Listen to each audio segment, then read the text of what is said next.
Well, good evening, everyone, and welcome to the December monthly meeting of the Annapolis Education Commission. I'm Jeff McCrease. I'm serving this year as chair of the commission. Our agenda has been posted online. We have several items on it. I'll read them off to you, starting with a call to order, a roll call, approval of prior minutes, comments, and a welcome to our new Board of Education member, Dr. Joanna Tobin. We have time for a CAC update, and then the bulk of our evening tonight will be for a discussion of our strategic initiatives for the coming year. We'll talk about staffing issues for the Education Commission, new business, and then adjournment. So that's what's on our agenda here. Is there anything else to add to the agenda here before we get started? Janet. Yes, I'm unmuted. If we can make sure that we discuss the start times workshop coming up on the 14th, next Monday, and the 21st, which is the public hearing for that. That's been a long time priority of our Commission of Transportation Effectiveness and Efficiency, especially for our constituents. So I want to make sure that's a topic we address. Okay, we'll talk about that. I think you got it out just now. To confirm, the meeting on the 14th is for the board. That is the board workshop. Right. Right, on the 14th, and the public hearing on the workshop is the 21st. So public participation on the 21st only, is that right? Yeah, with signups on the 15th, I believe. Okay, I'll add that under new business. We can revisit that later on. Anything else to add to the agenda? Okay, with that, we'll start off with a roll call. We should have a quorum here. Ward 1 is Brianna Griffin, and unfortunately, I got an email from her just prior to the start saying that she was called late for work. So is there somebody here who'll volunteer to take some notes for us here tonight? Enid, are you able to take notes? Yes. Thanks. Thanks very much, Enid. Okay, so Brianna's Ward 1 is not represented tonight. Ward 2 is me. Ward 3, Enid Collison-Lee. Here. Ward 4, Kayla Golder, also our student member. Okay, not here. Ward 5, Olga Cortez, and I received a note from Ms. Cortez earlier in the week that she intends to resign her spot on the commission. So if there are any commissioners or anyone else watching who has someone living in Ward 5 who is interested in discussing issues of public education and is willing to donate some time, we'll be looking for a Ward 5 representative. Ward 6 is also vacant and named for that. And now might be a good time to welcome a member of our City Council, Councilman Dewan Gay. Mr. Gay, we welcome you here to the commission. We appreciate your time tonight. Thank you very much for having me. I appreciate it. Thank you. Ward 7, Laura Booth. Oops, sorry, present. I can't unmute. Okay. Thanks. At large A, Ms. Odessa Ellis. Good evening. Thanks. At large B, Ms. Pam Bukowski. Pam, welcome back to the fold. Okay, thank you. And I am present. Okay, and according to the rules as I interpret them, you are allowed a full vote since you are not current right now, but I believe the rules state that you may vote until someone else is duly sworn in. So if a vote comes up, as I interpret it, you're eligible to vote. Our at-large C spot is Ms. Janet Norman. Yep, present. At-large D, Mr. Ken Starks. Present. Okay, and our alderperson is Alderperson Sheila Finlayson, whom I don't see. Okay, so we have 1, 2, I'm 3, here too, 4, Jeff. 5, 6, 7. Oh, okay, I'm sorry, I didn't, I skipped over you, Jess, I'm sorry. Ward 8, Ms. Jess Packett. It's okay. Esport's used to it. It's fine. I would not expect for you to be forgotten, Jess. So, okay, according to my notes, we have a quorum. Next on the agenda is an approval of our prior minutes. They were distributed via email previously. Our last meeting was in October. Our November meeting fell during the Thanksgiving holiday. So I'll entertain a motion to accept the October meetings as published. Actually, I just would like, if we could make one change, if we could update the minutes to show who's serving on which committees and who is chairing. I don't know if we settled on chairs or not, but just so that any member of the public who's reading the minutes would know who to contact if they have input to one of the specific committees. Okay, that's fine. Does anyone have an objection to that? Those committees were second sent out that motion. via email. Okay, so we'll make approval of the minutes conditional upon the inclusion of those draft committee assignments there. Are there any other changes? All right, we have a motion on the floor to accept them as amended. All in favor, raise your hand, please. Any opposed? Okay, they are marked down as being approved. Next on the agenda is a warm welcome here to Dr. Joanna Tobin. Dr. Tobin is no stranger here to the Annapolis Education Commission, a former officer in the Annapolis High School PTA and a career educator. She ran for the first elected school board position here, representing the Annapolis Cluster in the greater Annapolis area. And Joanna, it's great to have you here. And as we'll do at every meeting, every monthly meeting here, we'll give you the floor for as long as you'd like to take it. So welcome to the group, and the floor is yours. Thank you. It's good to be back among a crowd of friends that I know. Yeah, I don't have too much to report as I was sworn in yesterday, but I'm delighted to be here. And of course, one of the reasons I ran is that I thought it was so important that this district have a representative on the board. And I'm looking forward to doing that. I just want to say that I will be here to listen to make sure that any and all things brought up here are taken directly back to the board, and I will respond if I can, and I will direct whatever responses I can. I should say tonight, unfortunately, I'm going to have to jump off at 6:45, but going forward, I'll have your meetings on my schedule. There's another meeting I have to get to tonight.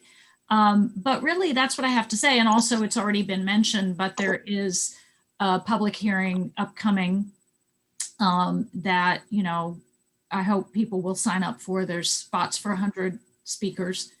And we are going to be going into budget season. There will be hearings, as there always are, on the budget.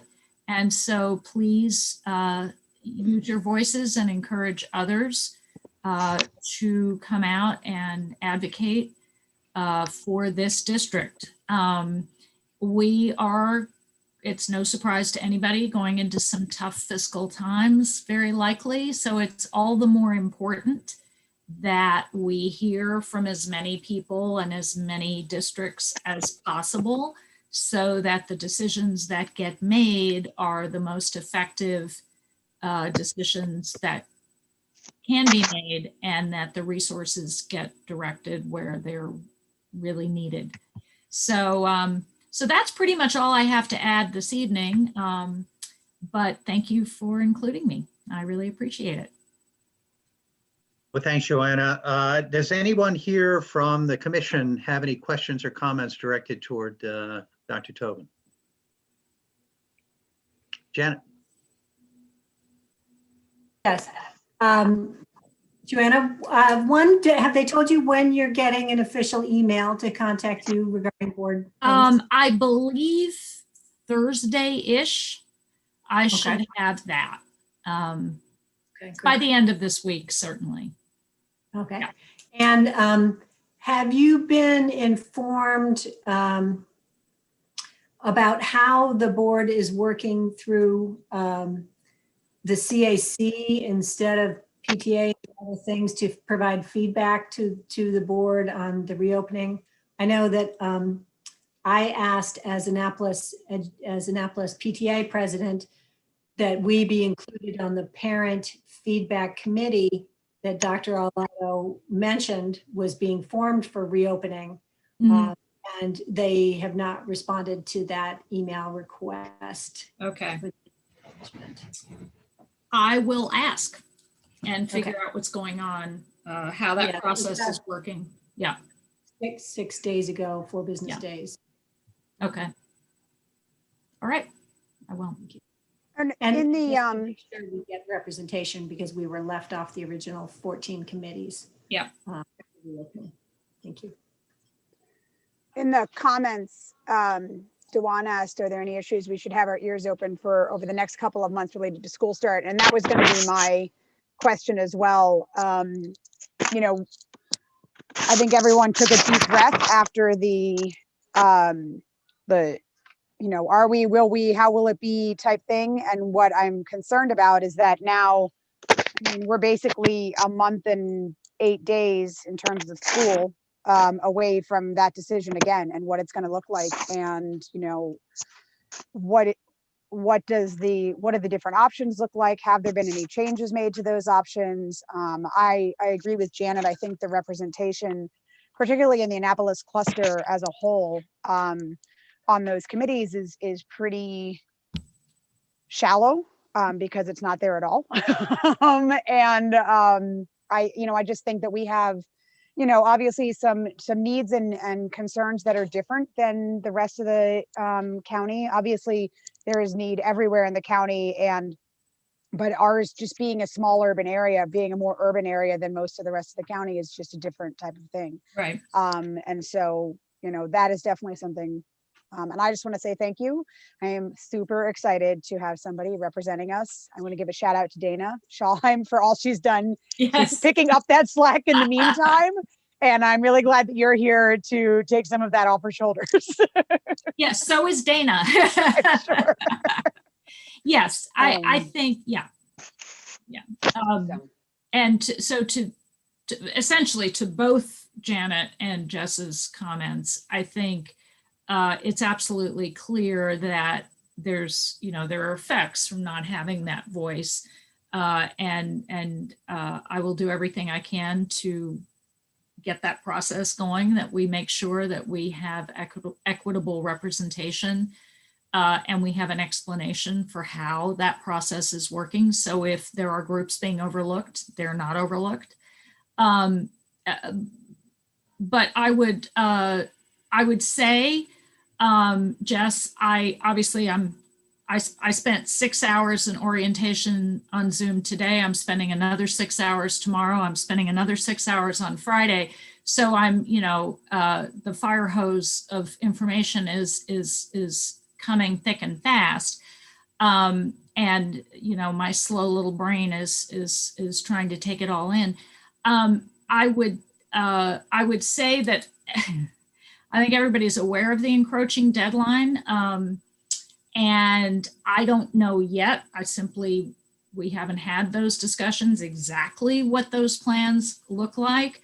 But everything that's said is prefaced with what I think we all know, which is we've got these case numbers that will determine a whole lot of what happens. So my understanding, and this is just my understanding right now, is work is being done to set up various processes and scenarios, but always with this thing hanging over us that we know is, you know, it is going to make all the difference with regard to what any return actually looks like.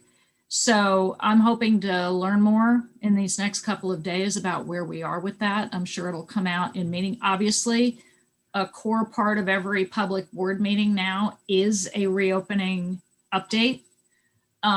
So there will be another one of those, I'm pretty sure, next Wednesday. And so between now and then, I'm sure I will learn more about it as well. But yeah, that encroaching date is fast encroaching, and we're going to have to get straight on it. Okay. Ms. Tobin, my congratulations to you. Thank you. Okay. Do you have any idea what the reopening is going to look like? Maybe second semester or? This is unfortunately right now, I don't know much more than what you know, because that hasn't been the session, the session I've had yet. I am aware that they are continuing to plan for essentially, as far as I can tell, a moment where the medical guidelines enable us to begin the process, right? And nobody knows if that will be true on February 1st or not right now. I mean, there are people out there making predictions, but obviously there are people who know things about medicine that I don't necessarily know. And even those we're not sure of. And so I suspect if we follow what has been stated before, we're looking, and what has generally been done in other parts of the country, you're looking again at elementary being the first opening. Okay. Both for, frankly, the immediate educational and social and emotional needs that elementary children have. They have a much tougher time learning in the virtual environment than the older students do. But it's also easier to control because they're not moving classrooms the way middle and high school students do. But as we've seen over these last few months, there are a lot of competing concerns around that. The needs, high school students have other needs that have to do with extracurriculars and looming college applications and all sorts of things. So there are people with many opinions on that, but generally the process that has happened so far in every jurisdiction I'm aware of has been elementary first. Are there any students in school now? I mean, the special ed.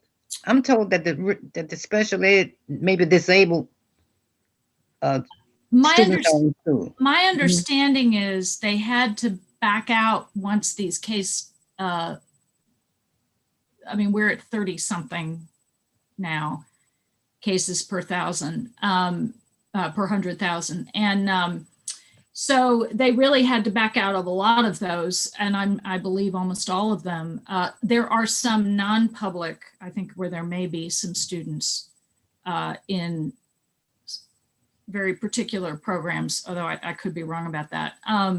But they really had to back out of CAT, of everything, of the students who had been in small cohorts I have advocated before I got on the board for, doing everything we can to make sure those high needs groups are in initially because they're high need. So yeah, 42.6. Yeah. Janet. Joanna, quick question. Yep. Is there anything you can do to start educating your colleagues before the budget season regarding the community ambassadors? I know I've testified to the board and Odessa's testified about them. And, a lot of the other board members didn't know about them, didn't see their incredible value that they have in our community. And they seem like, we can easily cut these positions. So we can proactively educate about what those positions are so that they don't seem like fluff. Really no, that's a goal of mine, and it's one of the reasons I ran. I think there are things that you understand coming from certain districts. If you've been around Annapolis High, you understand why community ambassadors matter and who they are. It seemed that for all the reasons you've just said, there wasn't that knowledge among a lot of the other board members. So that's certainly part of my, I should say, I don't think this is speaking out of school. Now, this, as you may know, at the next meeting, the board leadership will change because it's annually. So the initial committee assignments are simply for one meeting, basically. I've initially been put on the budget committee, but I don't know if that will hold because it is a prerogative of the president to make those assignments. But it doesn't, even if I'm not on that committee, obviously all board members have equal input ultimately into that decision. So. Anything else for Dr. Tobin? I know this is pretty heavy, but can you give us like your top 3 priorities for this coming year? Just to spring that on you. Just to, so, I say this as I've had to in the last few months in the context of the weird circumstance that we're in, obviously, which sets a whole set of necessities on the table. But my top priorities have been pretty clear, frankly, throughout my campaign, and I don't really see any reason to change them. So we've got to we've got to continue to support and attract good teachers. We just have to. I mean, that's what AACPS is, and if we and especially in this fiscal environment, in my view, we have to be laser focused on the classroom and the needs that children have in the classroom, and teachers are obviously critical there. And there are a whole host of things that go behind that, but that's certainly one. Giving students what they need to succeed, right? So I've said in sort of ed speak terms, Maslow before Bloom, right? You meet somebody's basic needs because that has to happen before you can expect a student to begin to achieve academically. And so I'm very concerned, and I've voiced this before, about the lack, for example, again, to go back to Annapolis High, of social work staff. You've got to have, as I think we all know, the staff available to really help the students and their families, support them, and ideally be available to help them before a crisis hits, before things get bad, before they feel alone or alienated or in crisis to such an extent that they don't see a way out, or they don't see a way to focus on their school or anything else. And finally, my third priority really is accountability and transparency, to make sure that we have a clear delineation of what the board's job ultimately is, which is to be the leadership body of the entire system, to oversee the superintendent and his staff and to hold them accountable, and to make sure that what we say we do and what we say we're going to do, we do. And if not, figure out what went wrong, how it's happened, and how we get it done. So those are big picture things, but those are my 3 priorities. How all the specifics then, when it comes to budget time, for example, then you have to get really technical and you have to know all the categories of the budget, and you've got to know which categories support those general needs, and make sure that that I really understand what I need to support on the board with my vote, to make sure that the priorities I have that I think are the priorities that will serve not only this district, but this whole county, are met.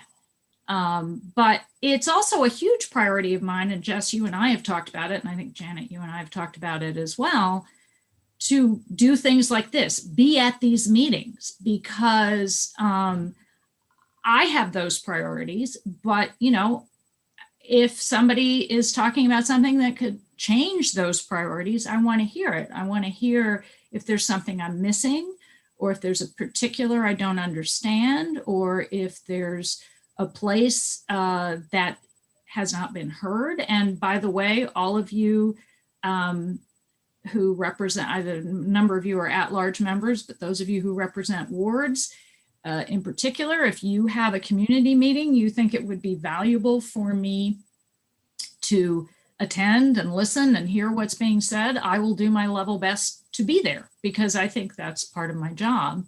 And I think it will help me serve this district much better. So once my ACPS email and phone number are available, they'll go up on the website. You'll know where to find me. And I'm here. I'm here to be able, I'll be at the PTSA meeting at Annapolis High tomorrow night. Any other PSA or PTA or PTSA meetings you want me to come to, you let me know and I'll do my best to be there, because I want to hear what's going on and be able to carry that information directly to the rest of the board. So hope that's helpful. Joanna, thanks again. And as we move into these hearings on starting school later, transportation issues, it's probably worth mentioning that there's a long-standing series of resolutions and strong support from the Education Commission here in favor of starting school later, that we feel that it's critical, especially for our challenged youth coming from modest means, that early start times impact them disproportionately.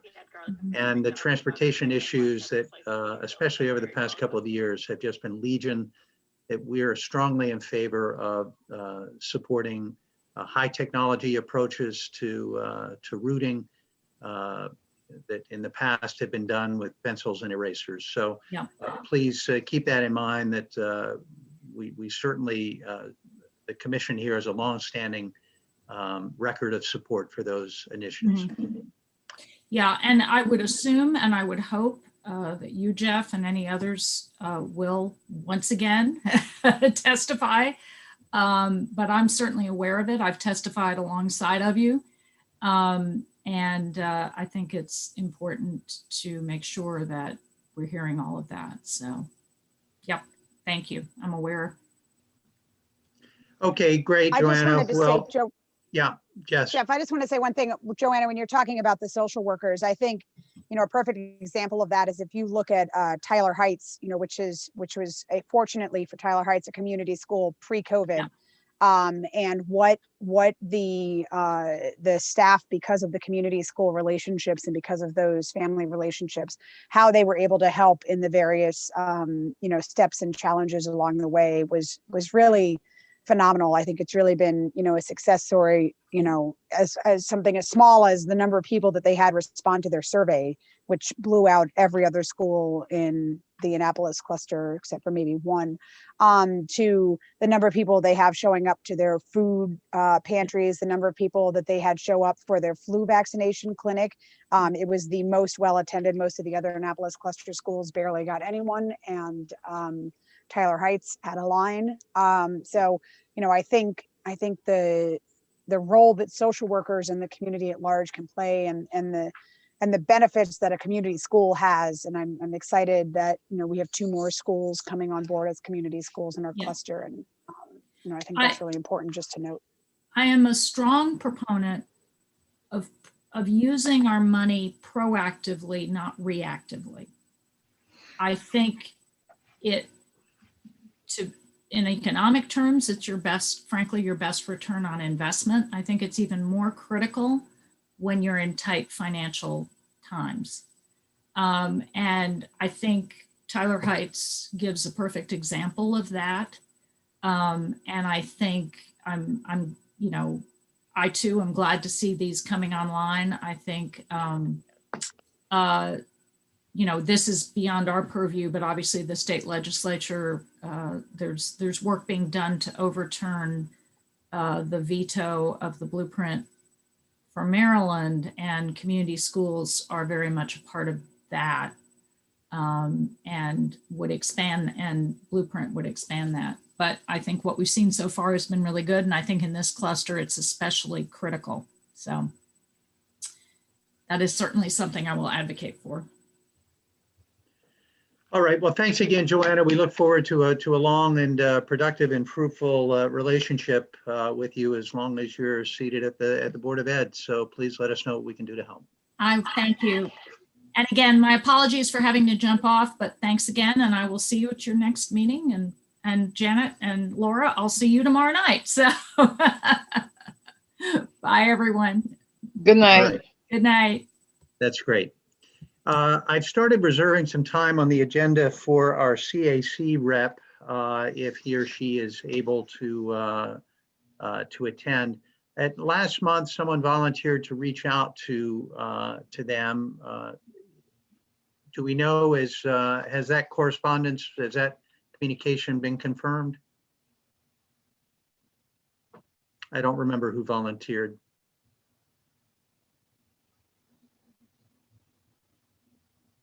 Okay, let's, I don't recall who the new CAC rep is for the Annapolis cluster. Does anyone know? And does anyone have a relationship with him or her? I know who it is. It's Martin Egna. He is a Annapolis High parent of a sophomore. And he did attend our PTSA meeting a month or two ago, maybe the first one, October. But I have not heard from him since. We can, maybe Laura, if we can dig up the email address for him, we could type that in the chat box so that everybody here could have it.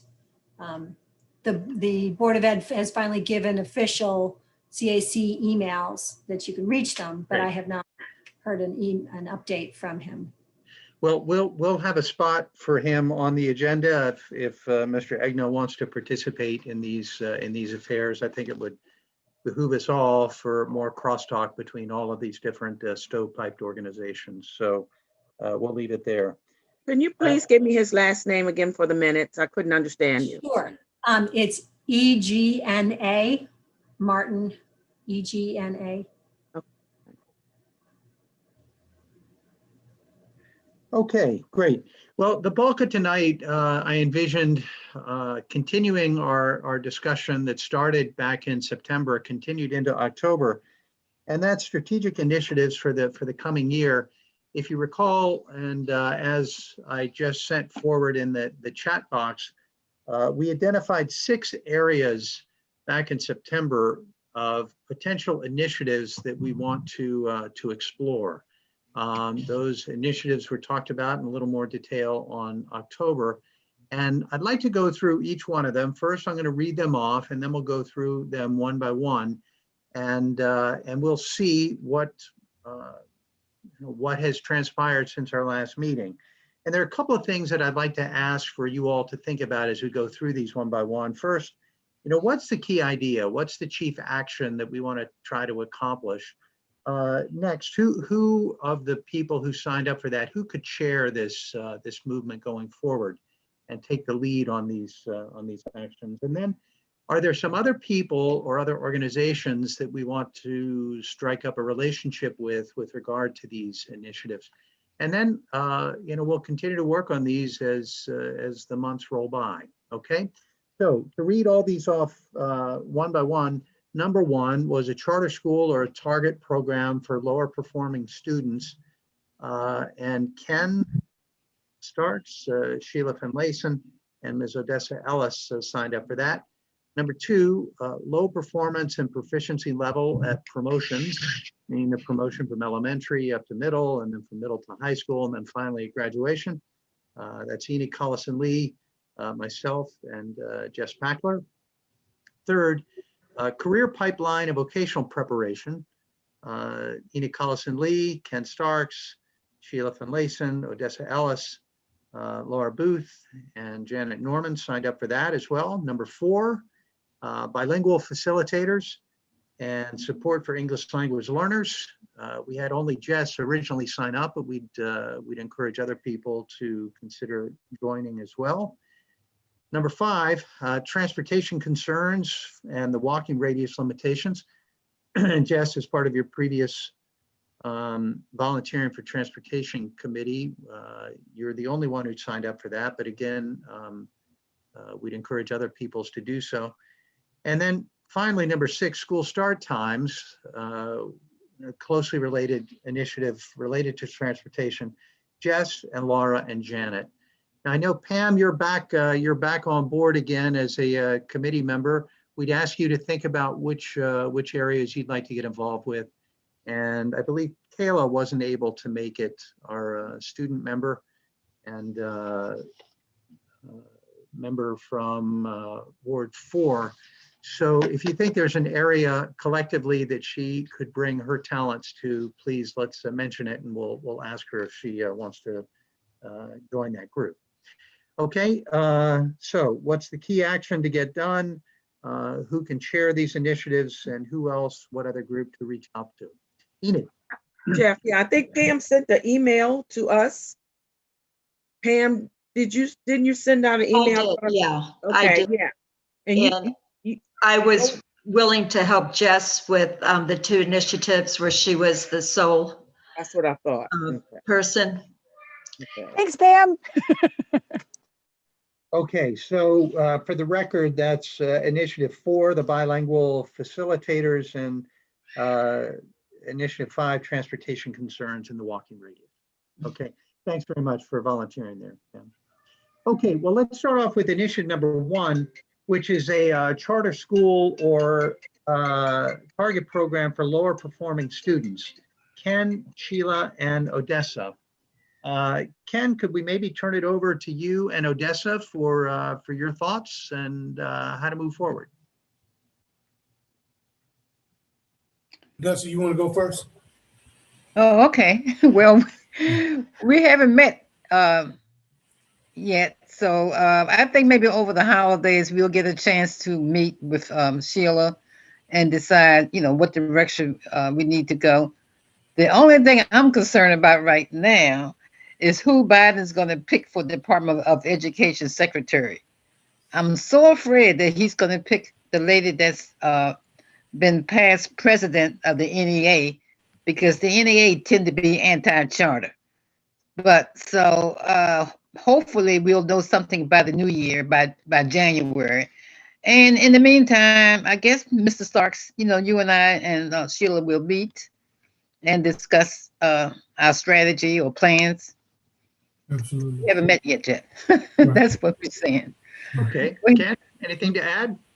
That's pretty much where I'm at. Charter schools, I think, are great, but I'm also for a big piece of, I guess, adding the VOTEC in all schools or making more accessible. I think that's one of the things we discussed, not so much a charter school where that's that school, but having more opportunities for VOTEC schools. Maybe they can be popped up. We can have more CAT South. We can have a CAT East and a CAT West or something like that, where kids are able, it's more attainable for other people. That's the biggest push that I would have. I Yep. think, I agree. Enid. yeah, Ken, I think that's what the career pipeline, I thought was what we were going to be working on for kids who are not going to be going into college. Oh, yeah, that wasn't me. Yeah, I got you. Okay.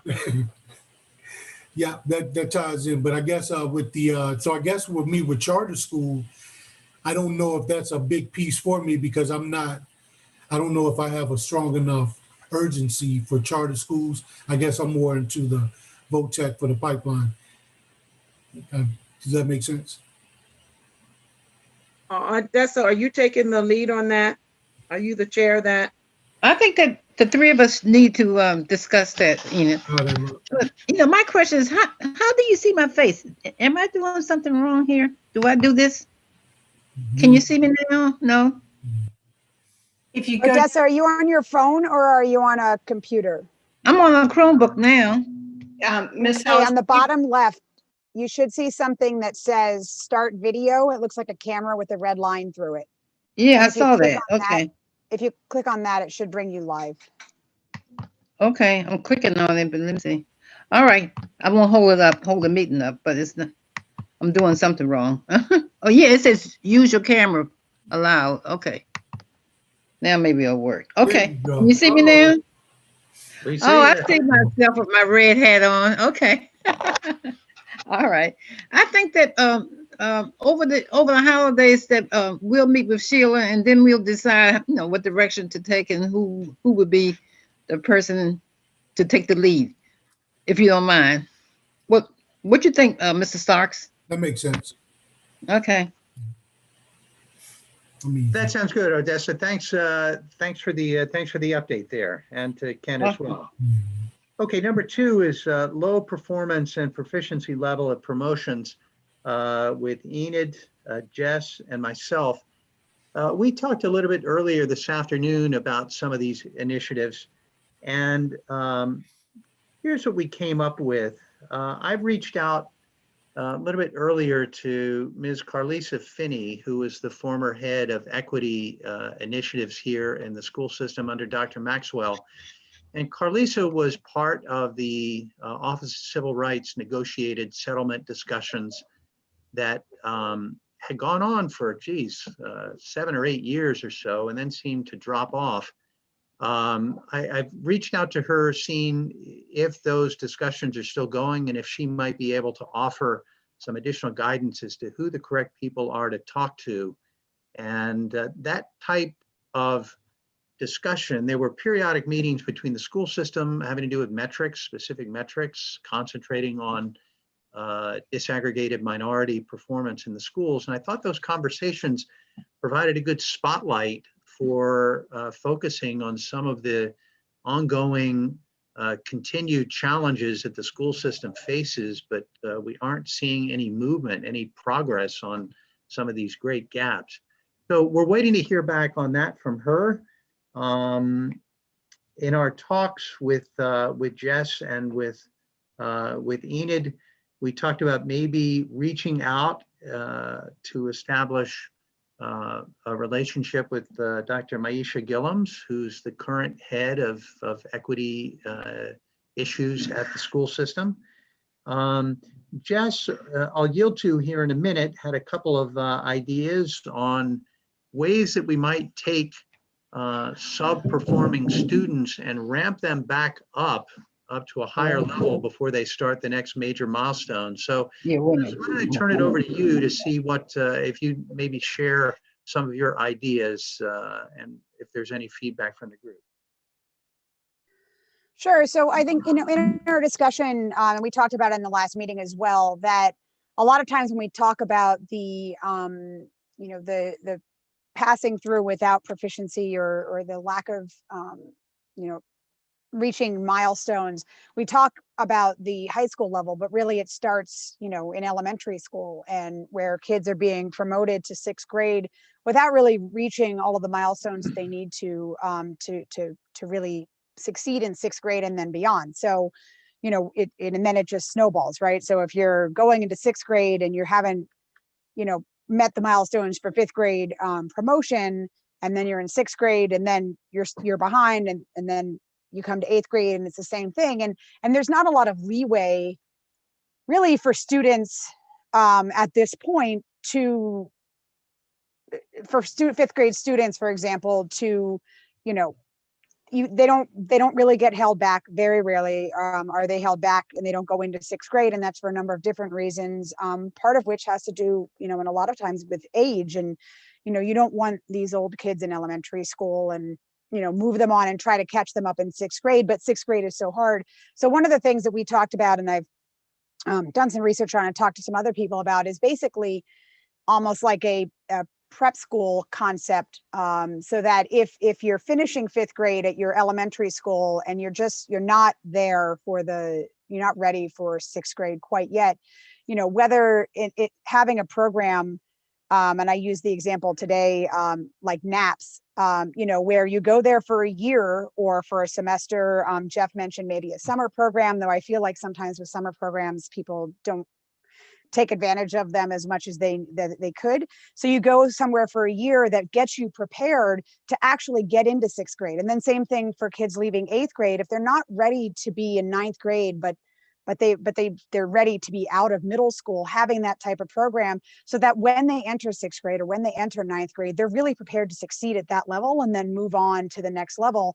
And, you know, the ideal being that if we do that, hopefully we won't have the problem in senior year of high school where we're having kids who are finishing high school and not being proficient, right? Because we've caught them up early on. And I think, you know, I think statistics and things will show that the kids who are graduating or finishing high school without the proficiency that we want, it's not like they were doing fantastic up until sophomore year of high school and then things went sideways for the most part. Clearly there are some kids who get to high school and you know, and don't, but for the most part, it's kids who have been falling behind all the way. And so, you know, offering some sort of program and maybe utilizing space in one of our existing alternative education centers, where they can go and catch up, whether it's for a semester or whether for a whole year, and, you know, and really get to where they next need to go. So, you know, that was the concept that we were discussing today. And, you know, just really helping these kids so that they're not showing up. I mean, we all know how hard 6th grade and freshman year of high school are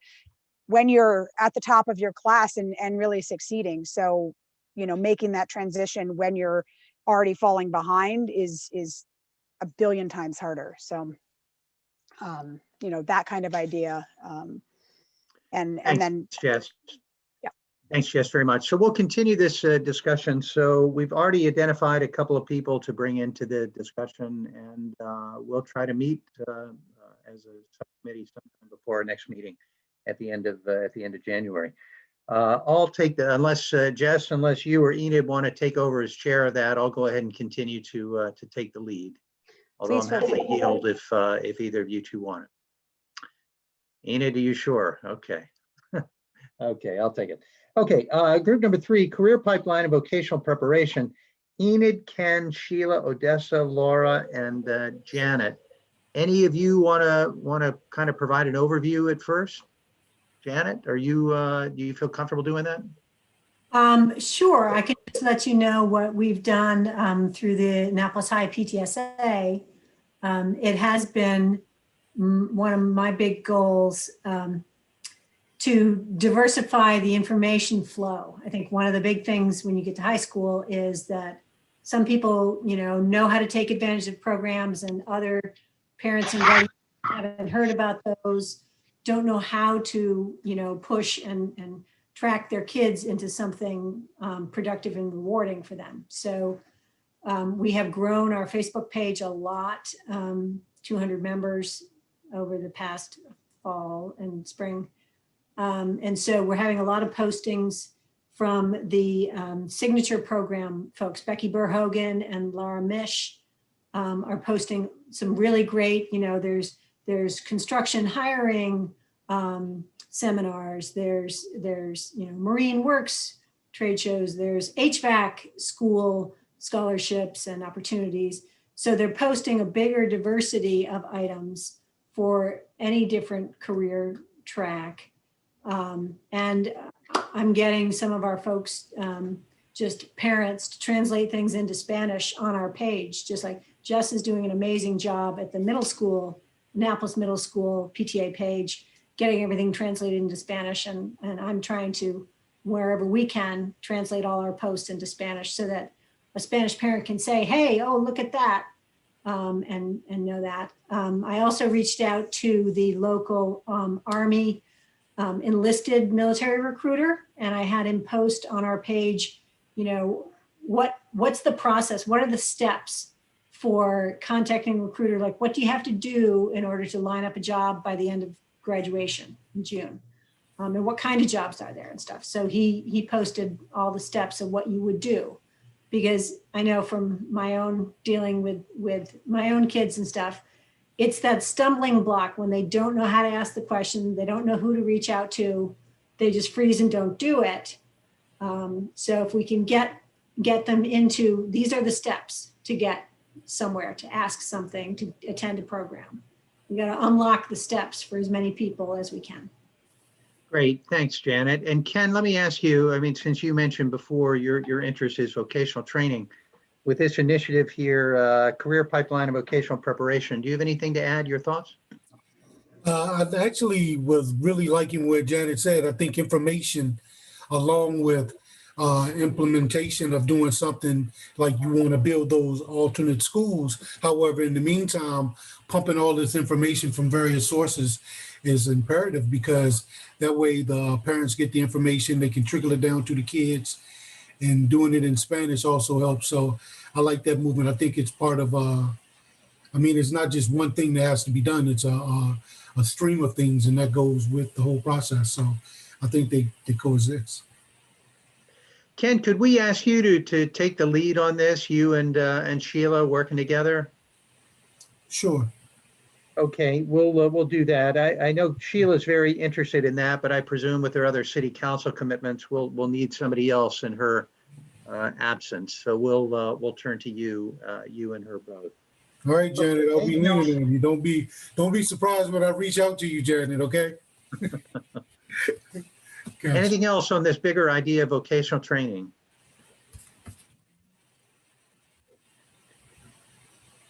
Enid? And then Laura. One of the things that Sheila and I, a conversation we had, we were also talking about not just information, but bringing in resources. I don't know.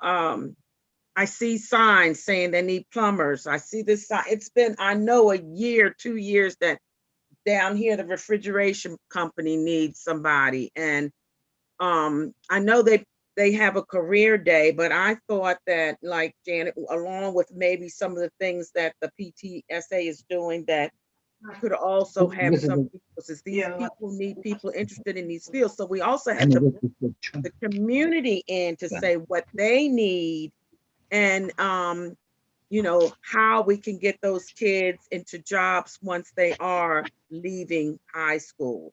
So that's something I think that's missing. If you're not going to Cac North or Cac South, we need something here in this area for those kids that are not going to college. And that certainly includes getting information to them, but also having businesses come in and maybe give workshops or tell us what they need, or having an information day where they actually come in and speak. I would say, to piggyback on that, I have a great relationship with workforce development.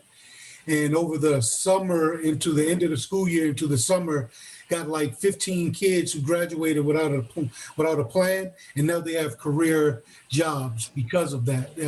They have city jobs, county jobs. They took internships that got them. Now they're local union reps, local union from out of Hardwick Road or whatever, where they do that local over there, and they're doing construction sites, and they're guaranteeing them jobs because they're in that union. And it's some of the kids are like already like this is like life changing. So I absolutely agree. And that's the third component, right? So you have the information. Now you have the development of let's build our own schools. And until those things happen, we also even have resources where we train. So yes, all of those things tie in together. And how do we keep reaching out and getting them in? And where do we get them in? What was it called? Workplace what, Ken? Workforce development. Workforce development, yeah. Well, you know, Mr. Stocks, I tried to find an intern this summer. My daughter wanted to pay right for one, but I couldn't find a student, remember? Yes. So you're saying I should have gone to workforce development and maybe find a student? Well, for internship? because they don't have the students, you bring the students. They call me and I go grab kids, and it got to the point that, and that's the whole piece where it's a ground rule. I mean, your feet on the floor, where you have to go get these kids because they won't. Well, I don't know any kids like that. I mean, this can happen, and that's the whole thing. Like, it's one kid who's literally already making $25 an hour. I was about to quit my job, so I'm like, I mean, that's a great thing. You're like 18 years old, you're making $25 an hour, and that's not a job; it's a career path. So they're out there. I think someone said it. Not only teach them the trade, but you have to build them up to go get what they need to go get, because they don't have the social skills or the Right. the speaking Work skills skills. or the confidence to go execute it once they know what to do.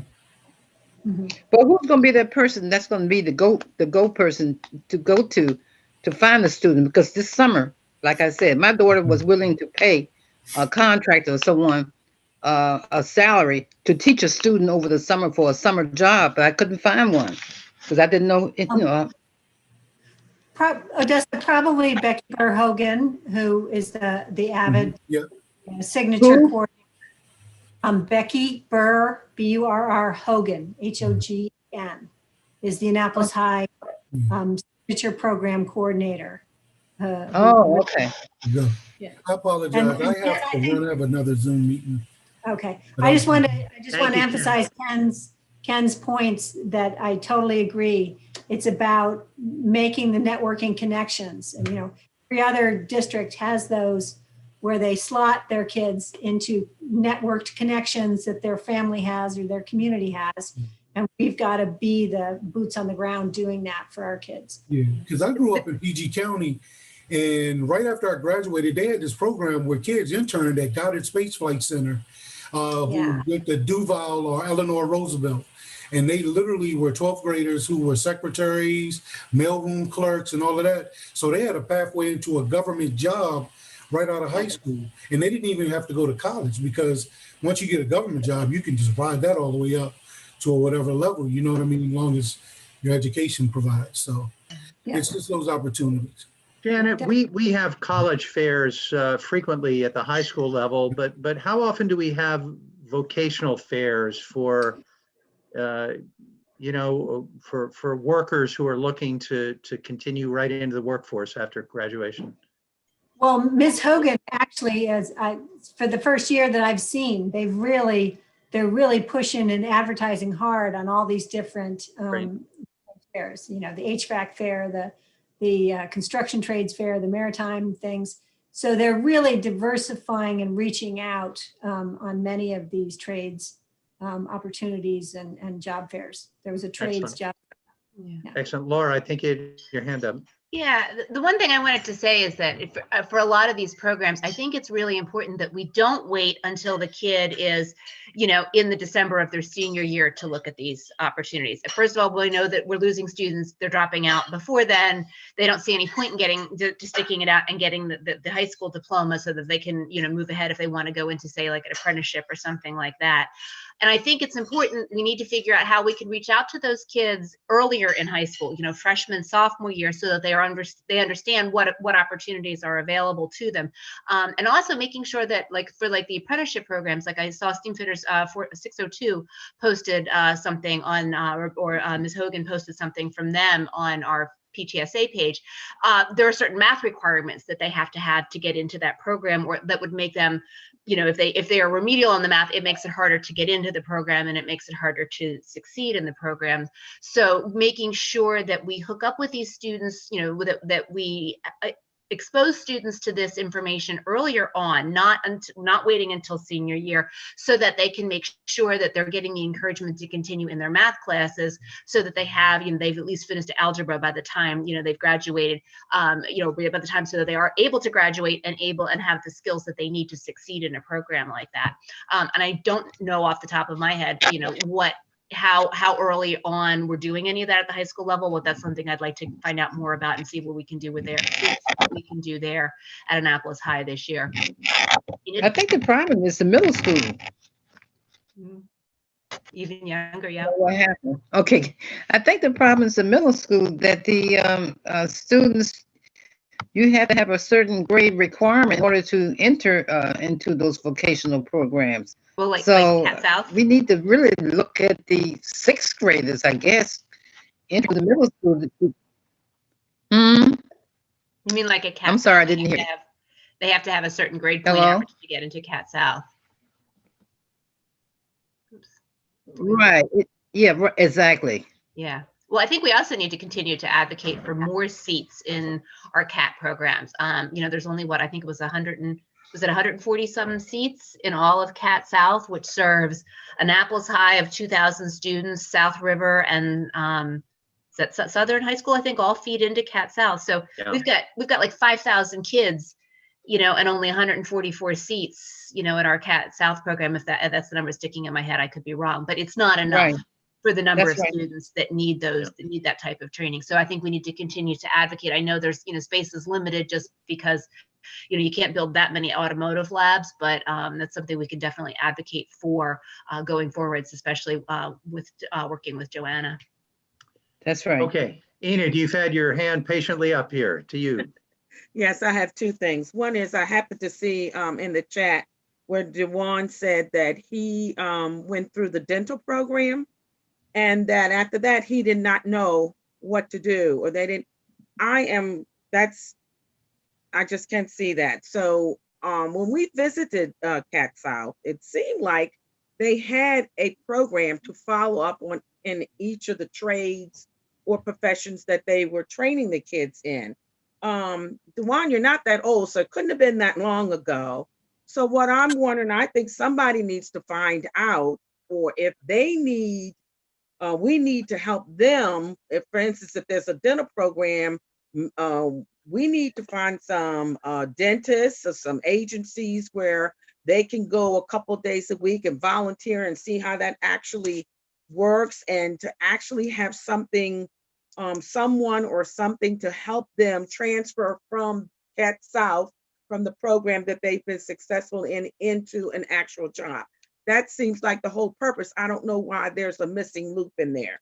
Second of all, I would thinking, Jeff, I don't really know that much. This is a new thing, this Becky Hogan. She's a program coordinator. I need to know that exact name of what her program is, if you would type that in the chat. But I'd like to have her come in, and I'd like to have her, if she could, tell us who she serves, what she does, so that we can see what the school does have, so we can see how we can assist them. And it's no sense of us trying to make a plan until we know what is in existence now. So Enid, I think we can certainly set you up through Janet with Mrs. Hogan there at Annapolis High School. And what I might recommend is that the subcommittee here, led by Ken, and maybe Janet, since you're on that committee, and Enid, will reach out and maybe try to meet as a subcommittee during the, sometime during our interregnum here between our meetings, and see if there's some mutual interest there. Janet, anything to add on that?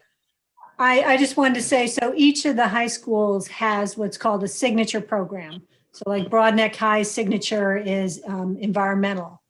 And the Annapolis High signature program is called Change Engineering. And so Becky Burr-Hogan and Laura Mish are heading up that. And so it is about, leadership, empowerment, avid skills, all those things that take kids into, being able to compete for business and trades, and tracking them into a career path. So that's what that program is about. Pam Bukowski. Yeah. Thank you. I wanted to follow up on what Odessa said about the middle school. A lot of kids in the middle school, as one of their specials, does the AVID program, which, can provide a great foundation but their push is only to be college bound, 4-year college bound, not even community college bound. And so, there really is a need for something similar just along those lines, but for, the student who wishes to pursue another path, because not everybody, is going to be attending college. Not everybody is going to find their career path through college. So just way back in ancient history, when they had the Gear Up program, that was probably the closest they ever came to something like that. I used to work with the Gear Up program. Some of you may know that my oldest son went through the Auto Tech program at CAT South, and we were from the very beginning very, very impressed with that program, and remain very impressed. And I just can't say enough good things about the faculty, the staff. The outplacement there, I thought, was very good. Dewan, your name has come up several times. Do you want to share your thoughts on either the program you went through or vocational ed in general? Yeah, great. I loved my experience at Cat South. I thought the staff was excellent. My dental instructor at the time was Miss Hubbard. I'm not sure if she's still there or not. But the course itself was phenomenal. I think the issue that I was referencing in the chat was it's the education within the communities or within the home, and how to transfer that, or how to go get the certificate. Or even, I think my issue at the time was also the funding to pay for the testing that you needed to get done at the community college. So there are barriers that exist. I just think within the home that could be addressed, and that would just make the transition smoother, because, you know, I went through the entire program, learned a lot, and had the skills at the time. I just couldn't afford, and I didn't have the knowledge on how to go out and seek the, you know, scholarships and things of such to even move forward those programs. So just little things like that. Yeah, you know, that issue has come up about, you know, the application for Cat South, at least I remember when my son went through it, was not easy, right? It took parental engagement, getting people through there. The transportation, although it's provided, is still kind of a challenge, and it does require a degree of support from a family that I think some of our students aren't lucky enough to have. And so we know that's an issue. How you solve it, I think, is still on the table. Okay, well, I mean, clearly there's a lot of interest and a desire and a recognition that we need to do more in terms of career readiness for those people, a substantive number of people from Annapolis High who will go directly into the workforce and not go into college. Anything else before we move on? Okay, next group, Jess and Pam, group number 4, initiative 4, bilingual facilitators and support for the English language learner families. Jess, over to you. Well, I've been in conversation with Gaston Gomez, who's the bilingual facilitator lead for the county, and with also the bilingual facilitator at Annapolis and at Eastport. But we initiated some conversations, and that's as far as I've gotten for this month. So I am looking forward to having Pam on board and discussing with her and trying to figure out, you know, what their next steps are in that, because clearly that's a huge need in our cluster, you know, and the overpopulate, like, I don't know how the right way to say it, but basically our bilingual facilitators are oversubscribed. We need more bilingual facilitators for the students. And so, you know, I think that really has to be a focus for our cluster. And so I look forward to working with Pam on that and reporting back next month with some more information. And Jess, in that vein, let me repeat here as part of our recorded proceedings here that we've had one of our education commissioners resign, Ms. Olga Cortez, who represented some of the interests of our Spanish-speaking community. And so for any of the commission members who may know some people who can represent the needs of our growing population there that needs extra services, that we please ask you to put out a call to them to see if they'd be interested in joining the commission, either as a sworn member or as an at-large or as a you know, a non-sworn member. I wanted to speak to that too, Jeff, and correct me if I'm wrong, but if there are people who are not commissioners but are interested in working with us on these committees, whether, you know, in the greater public, I mean, I personally would be happy to have somebody, you know, come on board any of the committees that I'm working on. And, you know, if they have a particular interest and not necessarily the time to join as a commissioner, but, you know, would like to add their expertise. Sure. This. So in talking to Hillary in the mayor's office on a previous occasion, we have the authority as chairs to welcome non-sworn members, and we can get them an entry into these electronic meetings just as if they were a sworn member, and they can participate to the degree that their talents, their interests, and their time permits. So please bring it up, and let's get them involved if there's special expertise there. Okay, so Jess, you'll continue. Can we look to you for the lead on this as a subcommittee chair? Yes. Okay, great. Number 5, transportation concerns and the walking radius limitations. Jess and Pam, either of you two want to talk to that? Well, I'll just briefly, because I know Jess's concerns, particularly about the families who are assigned to Eastport Elementary from the areas that are a little bit far away and the walking and that sort of thing. I was telling Enid what I've noticed throughout, well, not recently, but last year, the year before, and the year before, as students, for instance, leave Annapolis Middle, they're on that sidewalk. It's not that big of a sidewalk. And they start fooling around and, they're kind of pushing and shoving and doing what middle school students do. Sometimes, you see a foot like hit the street.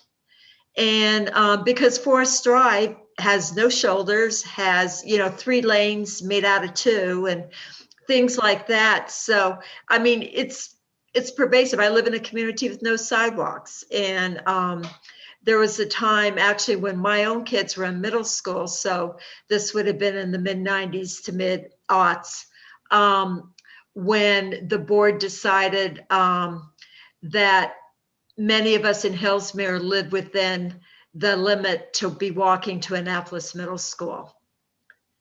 And, I mean, things like that. And, whereas it wasn't a hardship for me because I was volunteering at Annapolis High, I could drop my kids off, that kind of thing.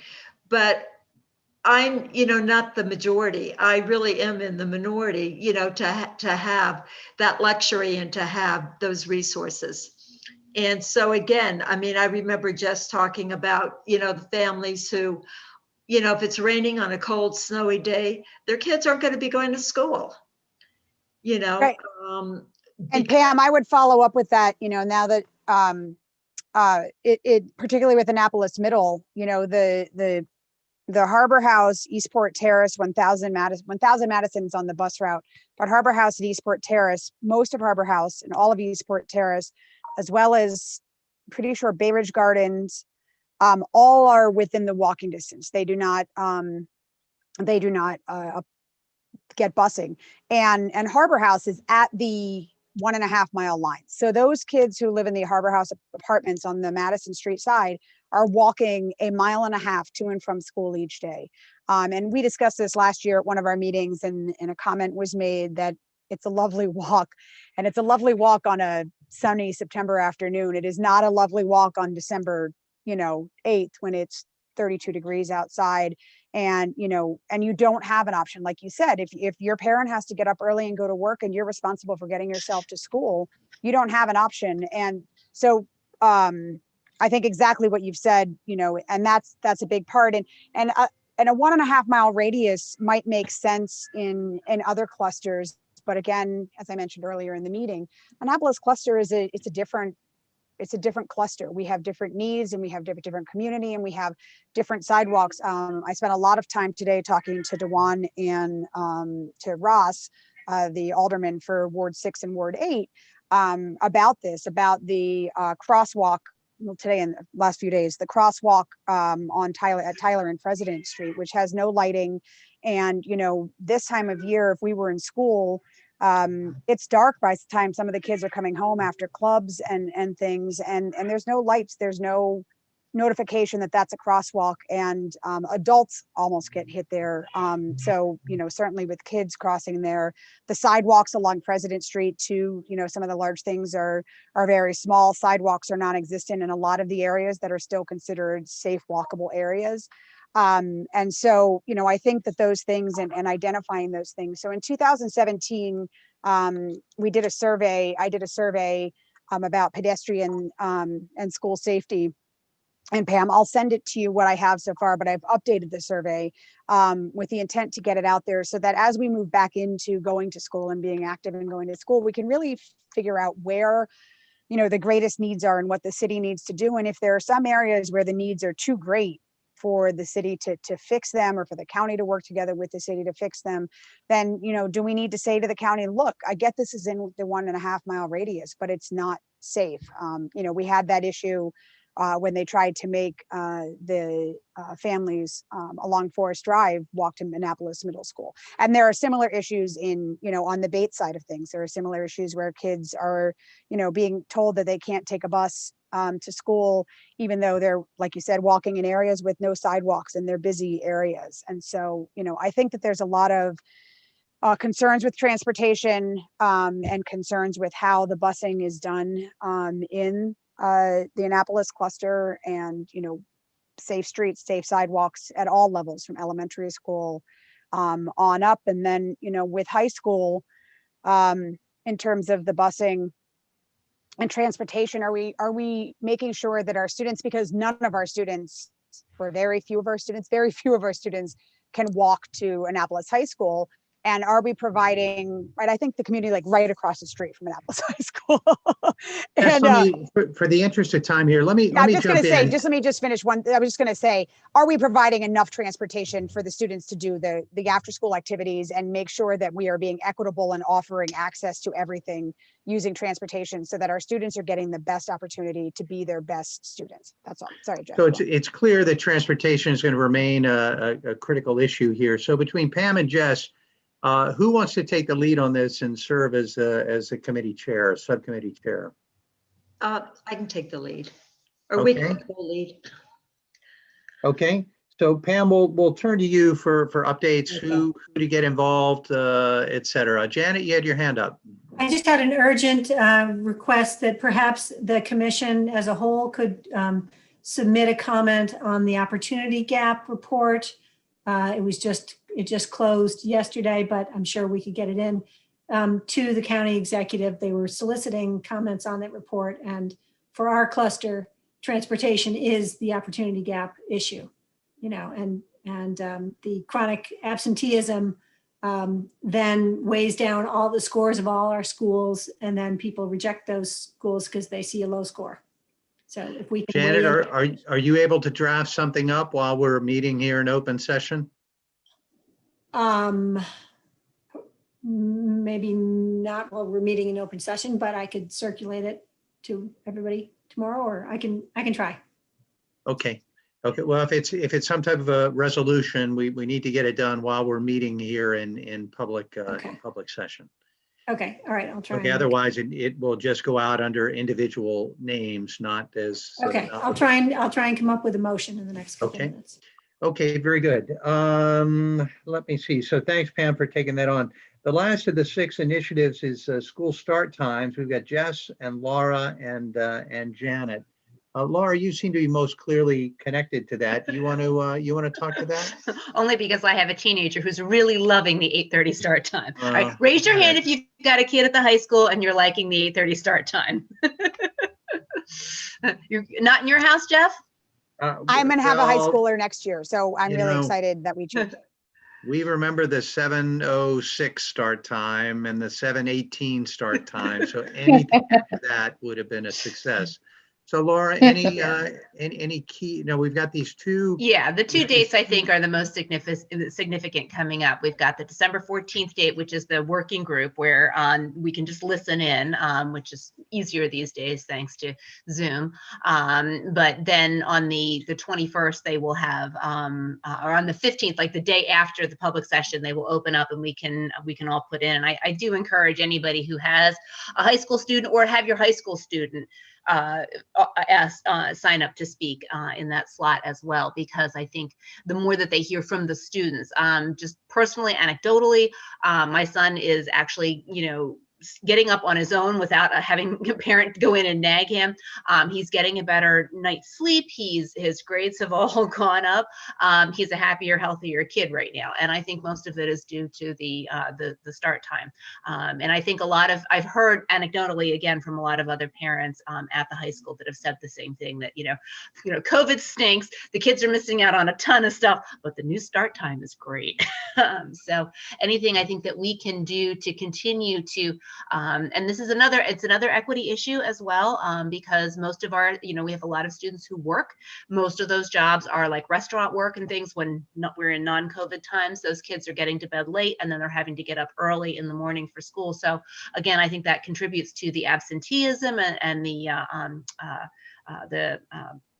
what's the word I'm looking for? Absenteeism and kids truancy, not truancy, the word that means getting to school late, tardy, that we're seeing at the high school, because it is another equity issue. And again, kids that don't have access to transportation, this ties back to transportation. If you miss that bus, and we saw that the bus times for some reason last year moved 15 minutes earlier, and nobody was able to explain to us why. A number of people contacted the transportation department and said, suddenly nothing has changed. The school start time's the same, nothing's changed, but my kid's bus stop, it was told he has to be at the bus stop 15 minutes earlier. So kids are having to get up, much, much earlier to catch a bus. If your bus comes at 6 o'clock in the morning and you miss it, then you are out of luck. And those kids, again, and especially here in the Annapolis cluster, that does contribute to chronic truancy for students that are missing the transportation in the morning and don't have a parent with a car available to drive them if they're late.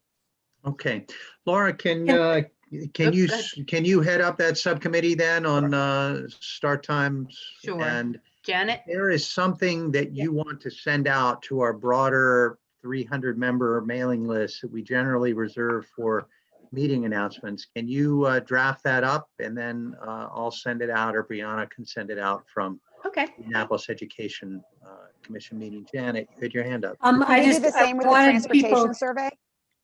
I'm sorry, Laura. No, that was Jess, but I think it's a good idea. She said, could we do the same for the transportation survey? Yeah, if you have something that that you want sent out to the broader group, why don't you send it to Brianna, and then I'll or Laura, let's figure out where the right person is to hold this responsibility, and we'll send it out. Okay. Okay, Janet. I just wanted people to know that when the board opened the public comment for 100 speakers for the reopening plan, it opened at 7 p.m. It was full by 7:02. Yeah. So I know that issue had a lot more urgency at the time, but in case there is a groundswell of other people ticked off about transportation or start times or anything, just be aware that you can't lackadaisically sign up to participate. Yeah, I know all of our work schedules sometimes prohibit us from monitoring things minute by minute. So if anyone hears when that sign up is, please share it with the rest of the group, and we'll collectively we'll try to get at least one voice there. Okay, well, that comes to the end. Let me recap. Initiative 1, Charter School or Target Program. Ken, Sheila, and Odessa, you're working together over the next month to identify a lead on that. Yes. Okay. Go ahead. Well, if we find out sooner, send you an email or a text or something? Sure. Once we, instead of waiting for the next meeting. Okay.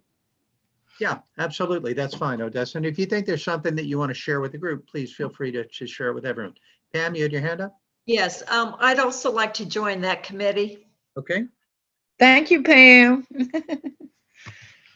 We got you down. Okay, group 2, low performance and proficiency level of promotions. That's Enid, Jess, and Jeff, and I'll take the lead on that.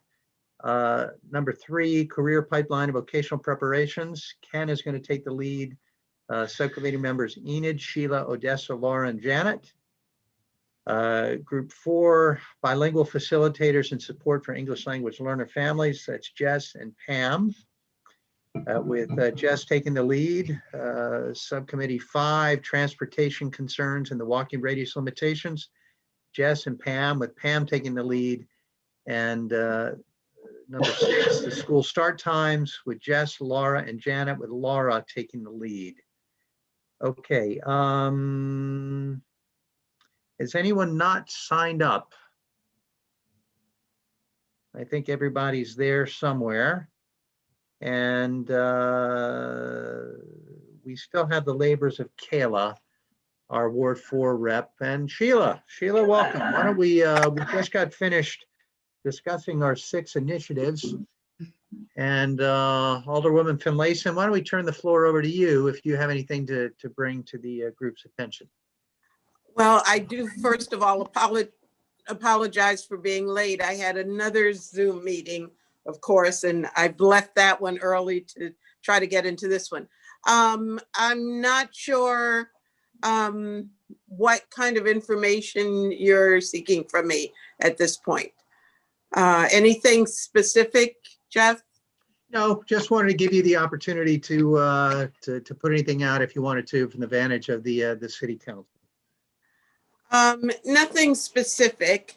There's been some dialogue about lobbying the school board for additional support in the line of trainings for violence in the community.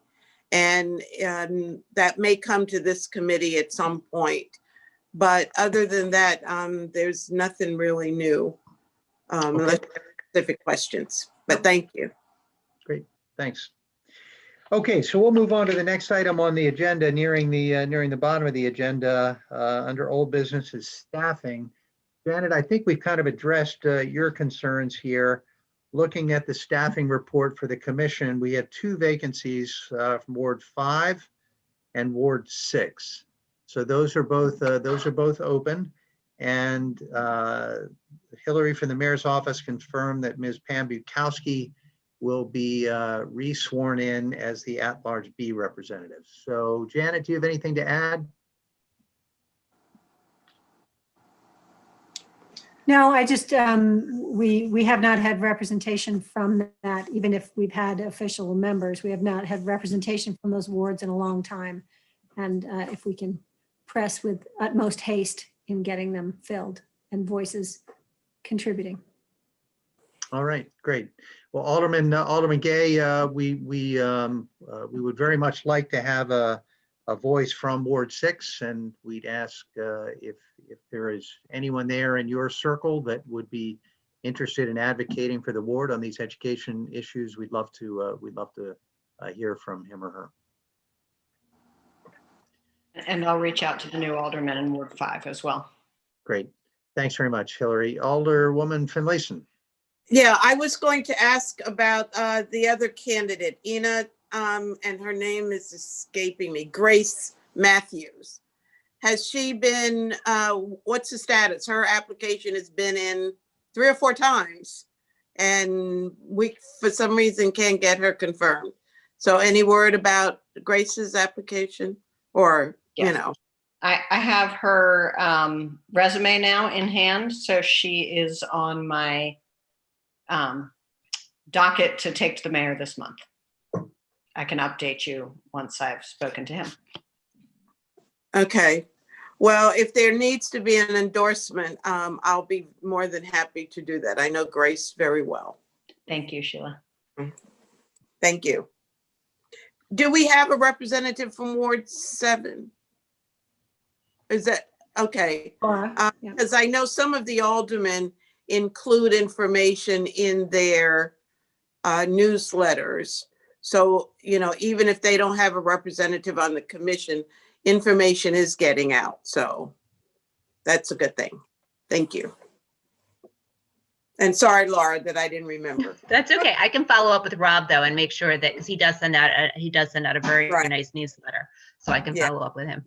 He's very good about it too. Yes, he does a good job. Okay, last item on the list is new business. Janet, we've already brought up several times the 2 upcoming workshops and hearings on start times. And we didn't have any other new business during the call for new business here. Janet? So I just put into the chat box, if people can take a look, a proposed motion for us to consider. I'm going to read it to you. It says, the Annapolis Ed Commission recommends the county executive, county council, and AACPS consider transportation needs and walking distance radius rules as part of the opportunity gap issues to be solved within the Annapolis cluster. because of the release of the Opportunity Gap report and the solicitation of comments back on that report. I wanted us to have a timely means of getting our voice heard regarding that report and what they're going to go forward and do with it. Okay, Janet, could you read that one more time for the consideration Sure. here? Sure. I'll read it slowly. The Annapolis Education Commission recommends the county executive, county council, and AACPS consider transportation needs and walking distance radius rules as part of the opportunity gap issues to be solved within the Annapolis cluster. Okay, there's a motion on the floor. Is there a second? Okay, second from Alderman Finlayson. Discussion. Yes, I was raising my hand to propose an amendment that would reorder the bodies that are named. We named the county council or county executive first, and the school board has the primary responsibility. So I would think that we would name the school board, Board of Education first, because it is their recommendation that goes to the county and is, usually followed. So I would name the Board of Ed first, then the county, county executive or county council and county executive in that order. And I might specify, in addition to what Sheila said, I might specify Board of Ed and AACPS, right? Because they're two separate bodies. Yep. Okay. Janet, you accept those as friendly I amendments? accept those. May I add something? Maybe it Yes. should be superintendent, because there is no, AACPS is how many people? But the Right. superintendent is the one responsible. So the Board of Ed and the superintendent, maybe instead of. Very, very good ideas all. Thank you. Typing that into the box so that we have it for record. Do you All think right. that it should be, sorry, more forceful in saying, instead of saying as part of, but given the role that they play in opportunity gap issues to be solved within the Annapolis cluster? I just threw some language in there, whatever Maybe reword. rather than consider transportation needs, but consider transportation needs, including walking distance radius, as to how it contributes to the opportunity gap.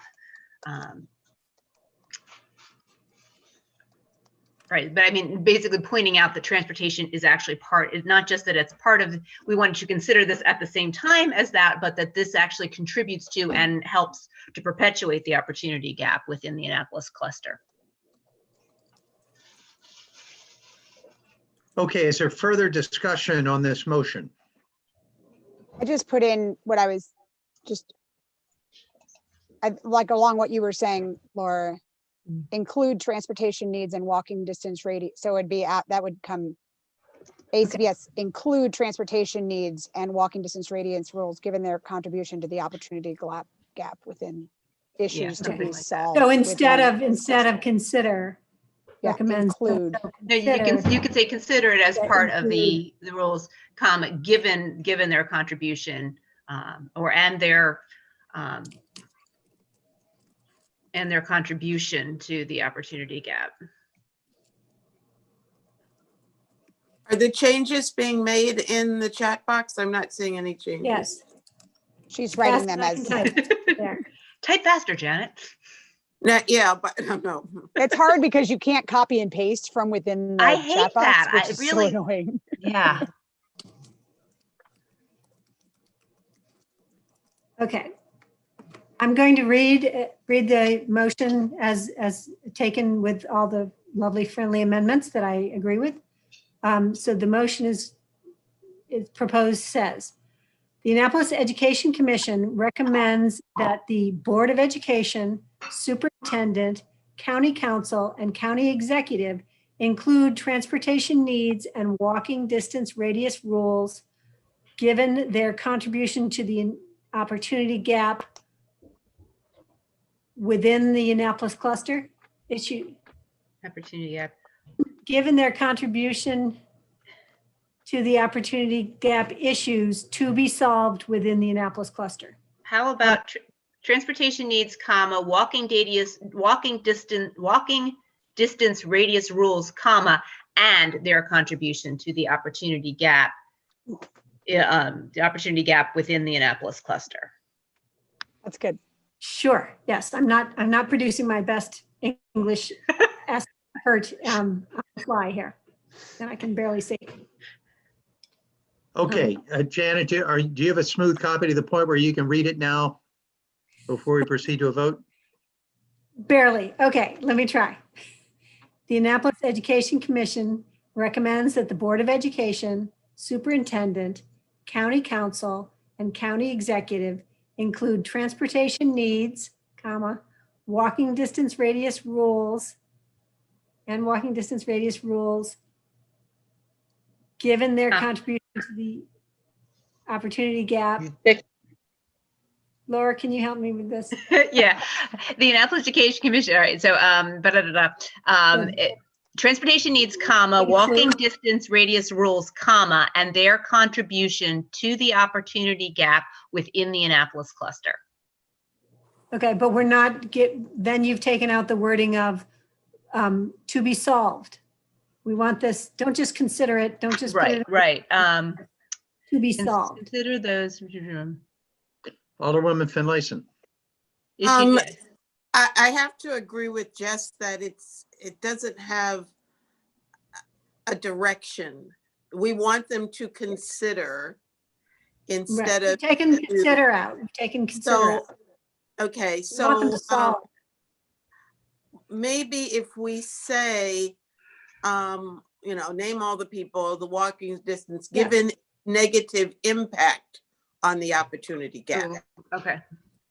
And I wouldn't put just the Annapolis cluster, even though that's our interest, because we know that one of the Severna Park schools had an issue, and they're going to say, well, why should we treat Annapolis any differently than we do other, areas of the county? So I don't think I'd put Annapolis. Clearly, it's our interest because it's coming from this body. But I think you're exactly right. I'm sure in Glen Burnie and other areas that have a large density of low income, families, they're in the same boat where they don't have access to private transportation. Unsafe. Yeah. I totally agree, Sheila. I think that is a much better wording, and that is more effective. Okay. All right. One more time, Janet. Fourth time's a charm. Okay. The Annapolis Education. Sorry, I was writing it down for you, so. Okay. Recommends that the Board of Education, the Superintendent, the County Council, and the County Executive include transportation needs, walking distance radius rules, and their negative impact contribution to the opportunity gap issues to be solved.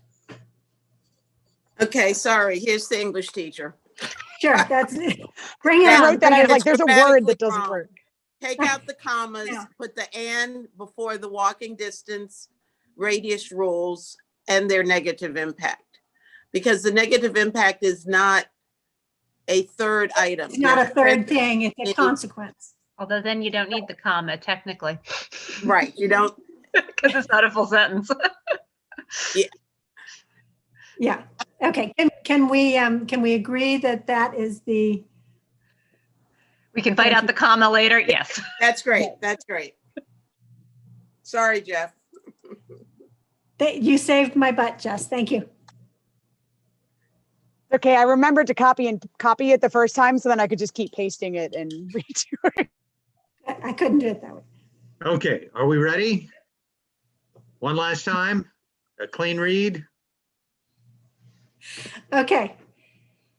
The Annapolis Education Commission recommends that the Board of Ed, the Superintendent, the County Council, and the County Executive include transportation needs, walking distance radius rules, and their negative impact contribution to the opportunity gap issues to be solved. Wait, Did you paste below? I Jess? would say, instead of saying there, I would say the negative impact, maybe. Sure, but Mm. it's there, it's those items. Can we, All right.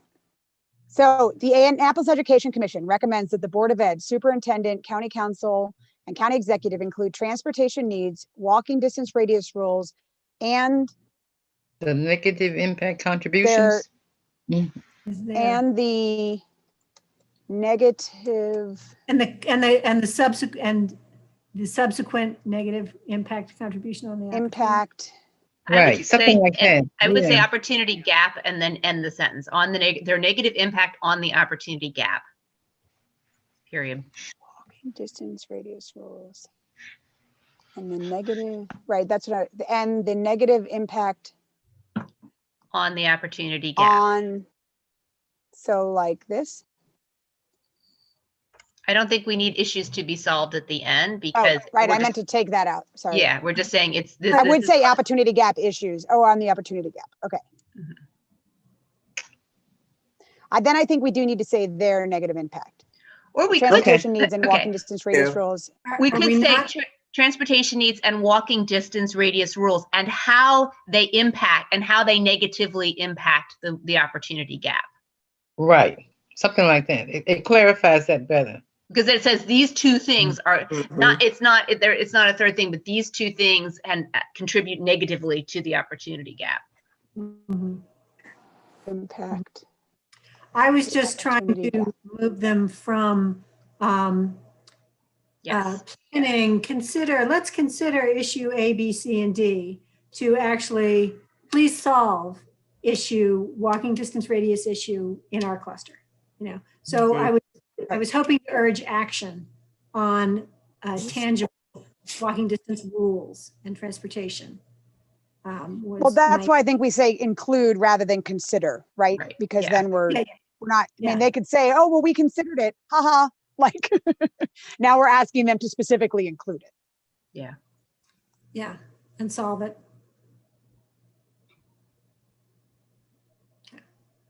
It's probably good enough, and then we can follow up in person with please tell us the actions you are doing Right. in lieu of Yeah. this motion. Pam? I call the question. Okay, call the question. Hmm. Is anybody going to argue with calling the question?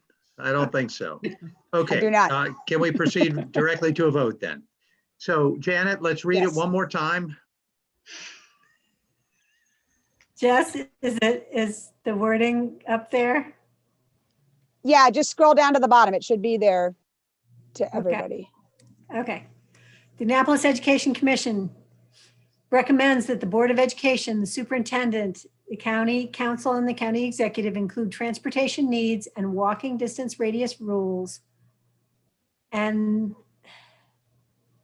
how they negatively impact the opportunity gap.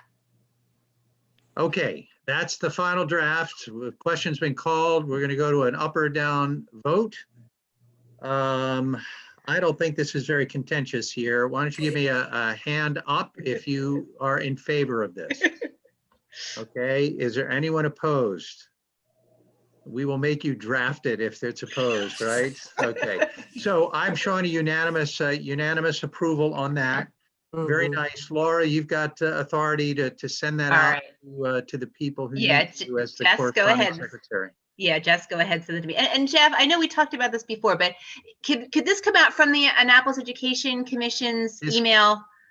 You know, Laura, I've not been using that email only for group announcements Right. here, and I'd like to continue with that for right now, at least. If and when I'm succeeded, whoever the new chair can take that on. I don't want to be managing that for that type of correspondence. So just send it Can we out from your ask- personal email, yeah, and that's my own chair preference right now. That's a matter of. because I would be happy to help maintain I mean, if it's the workload for the maintenance of the email box, I'm happy to help maintain responses to anything that we send out so that that's not on your plate as well. That seems like it should be the corresponding secretary's job, any rate. So I would be happy to respond to that anyway. But that way we can make it clear that things are coming from all of us as a get it. body rather than from me as an individual. I don't want, I tend to to contact the Board of Ed on a semi-regular basis. So I'd like them to know that these things are coming from the organization rather than from me personally. I get that. Let's agree. talk offline sometime over the Can I next next month about that, Laura. Can I ask a question about that? Yes, Do go we ahead, have, Jessica. I know I get emails from the city, from the board, Annapolis Education Commission when we have meetings. Can it be sent out, like once it's drafted and sent out from our corresponding secretary to Hillary? Hillary, can you send that out from the city, Annapolis Education email? So or can it be directed out as a press release that we've passed this? Check with Ina. I think I can, because what that is, that's an automatic email that goes out when I post an agenda. But I think I can talk to IT and see if I can hook it up to like a press release style. Okay. Well, That would be great. Hillary, as the liaison, I think you could send it out. I'm And not a liaison. they would be, there would be some consistency there. Yeah. As the liaison to the commission. Yes. Will is actually still your liaison. I'm your tech support tonight, and Will was at the other meeting that you probably just came from. That's why he's Yeah. But yes. We appreciate Okay, it. so Laura, the request is to send it out from your personal account signed as the corresponding secretary, and let's talk offline over the next month and see if we Okay. want to revisit that policy. Okay. Or, Okay, Hillary, if we could get an additional email address as like secretary@AnnapolisEducationCommission.com. Well, we've asked previously to get an Annapolis.gov email, and we were denied that. I'm not asking for that now, Hillary, but I'm not sure what the logic was in not being granted that. There's a cost associated with additional Annapolis.gov accounts, but what some of the boards do is set up a Gmail account for your board, and that's allowed. We have other boards that do that. So you can set up a Annapolis Education Commission secretary at gmail.com and have it forwarded to your personal email so that it's separate, but still you get it. And then the only thing we ask is that if you set up something like that, that you give us the name and password so that if you leave the board, it can be passed on to somebody else and forwarded to them. Makes sense.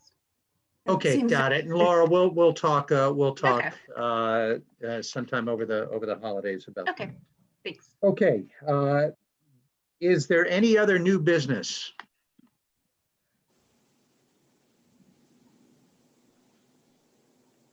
Oh, it's old business, but I think I said at the last meeting, but there is an initiative going on with Sew Masks Maryland to sew 2 masks for every student at Title I schools in the Annapolis cluster, so that whenever we do get back into school, those students have access to 2 washable masks. So I can share that information. I put it out on the Annapolis Education Facebook page as well. But just if you know anyone who sews, or if you're interested in sewing, it's a great initiative. And Laura and I are working on how to, for people who want to donate masks to that initiative as well. If you're not a sewer, or if somebody wants to donate masks to that initiative, so that we make sure that every student coming back to school does have access to a mask that they can wear. Adding on to that new business, if anyone is interested in the Annapolis Panthers mask that is so here, it comes in maroon and blue. Our athletic director, Mr. Alvanos, is selling these as a means of raising revenue from lost gate revenues for the athletic department. And they are 2 for $15, 1 for $8, and a lovely way to meet your neighbors around town. And proclaim your love as a Annapolis High Panther. That's nice. Yeah, it's really nice. It has adjustable ear loop things, and very comfortable, big enough, stays on. So I will put his email in the chat box. It's P. Alvanos, PALVANOS at aacps.org for getting the masks. Make a nice Christmas gift. Yes, it does. How much are the masks? The masks are one for $8 or 2 for $15.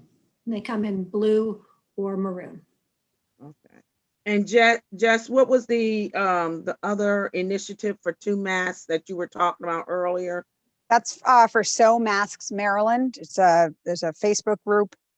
I can send you the contact information. Yeah. Here, I'll grab it and I'll see if I can put it in the chat. Give me a sec. Thanks. I was just trying to put it in the minutes. Okay. Yep.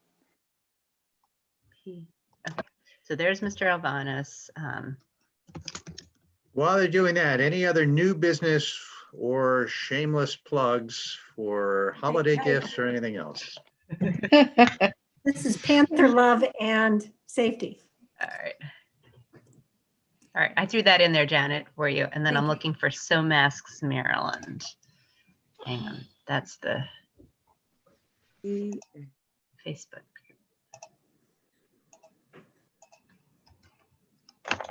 I was working with Joe Lynn on getting the numbers for that. I think it's like 4,500 masks. Does that sound right, Laura? That we need? It was, yeah, it was, and it was that high school and middle school? I mean, middle school and elementary school, or does that include high school? That was just starting with elementary school, I think, Oh. because Yeah, they were the ones scheduled to be going back. first, yeah. Okay, well, if there's no other new business, to recap, a couple of important meetings coming up, a workshop on start times on the 14th of December. And then that's a workshop for Board of Ed members to participate and ask questions, testify. Only the following week on the 21st, a public hearing where public testimony will be taken on the same. So we'd ask anyone viewing from home, you can check ahcps.org for the location and the time of signups if you want to participate in that. Okay, any last minute, oh, by the ways, before we entertain a motion to adjourn? Okay, I'll entertain a motion to Happy adjourn. holidays. Yeah, happy holidays, everybody. I make a motion to adjourn the meeting. Second. All in favor, raise your hand. All Yay.